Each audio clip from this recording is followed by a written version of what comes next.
Hello everybody, I'm here in Marbella at the ONE tournament in Málaga, in Marbella, the capital of Padel, and here for an invitational, and I'm really happy to be here. It's a pleasure to see the Spanish level and to experience the Padel here in Spain. Sure.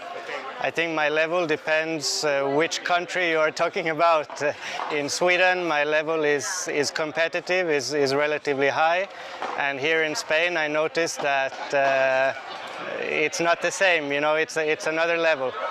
But yeah, I'm a tennis player originally. I played tennis my whole life and went to the United States to play college tennis, and then I switched to Padel about 3 years ago, and still learning the game and learning from the best players here in Spain. Yeah, so the club that I represent in Sweden is called PDL. You see here on my shirt, it's the biggest and the best club in Sweden.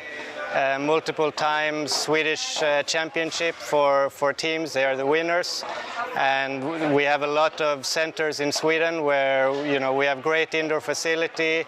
We have some outdoor courts as well, and a really nice team with some of the best players.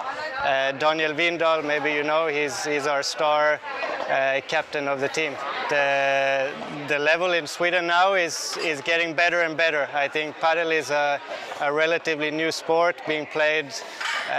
The really early adapters about 7-8 years ago, but more recently in the last 4 years it's an explosion of the sport, and I think now is the biggest sport in all of the country. Everybody is talking about it. It's on Instagram, Facebook, in the newspaper, even on television. They were broadcasting Padel, and we have a lot of people investing in the sport. So there's a lot of money and a lot of activity. And how many clubs they have in Sweden? I don't know the exact number, but I can say I'm from a small city in Sweden of 25,000 people, and we have 4 Padel clubs in the city. I think we have more than 20 courts for 25,000 people. It's a lot, but they are occupied all the time, every day. Even open during the night, and we have people playing. Yeah. So I would say the level right now in Sweden, it's a bunch of tennis players, ex-tennis players with really high level.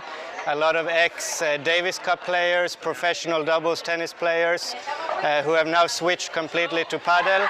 So it's a different type of Padel, and it's all indoors, so it's very fast. It's a lot of smashing, a lot of 4-3.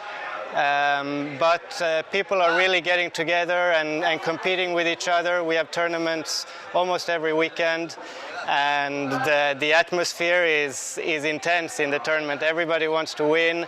It's very competitive. We have a lot of fighters, and they are training now very professionally to also make a step here in Spain and hopefully join the World Padel Tour. I think it's a matter of time before we have hopefully somebody in the main draw of the World Padel Tour. Sure. I hope so. I don't know about myself, but let's see. For sure, there's a lot of level in the Femenino as well. We've had some playing in the Previas, I think, in the World Padel Tour, and there's a lot of interest from the ladies as well. Definitely they play a good level. They're always in the same tournament with the men. So you have the Femenino and the Masculino, and there's a lot of participants. Okay. I don't know if you want to say goodbye, or some words from Sweden to the people to see you. Sure, yeah. Hej alla i Sverige. Viktor heter jag, bor just nu i Málaga i Spanien och spelar lite padel. Jag hoppas ni följer Vamos Padel, och kanske är ni intresserade av att spela lite turneringar här i Spanien, så är det bara att ringa till mig eller skriva ett meddelande, så hjälper jag gärna. Det finns mycket att lära sig här i Spanien, och jag tror ni hade tyckt det var jätteroligt. Inte bara padden, maten, ölen, atmosfären, allting är super. Thank you very much. Thank you. Gracias.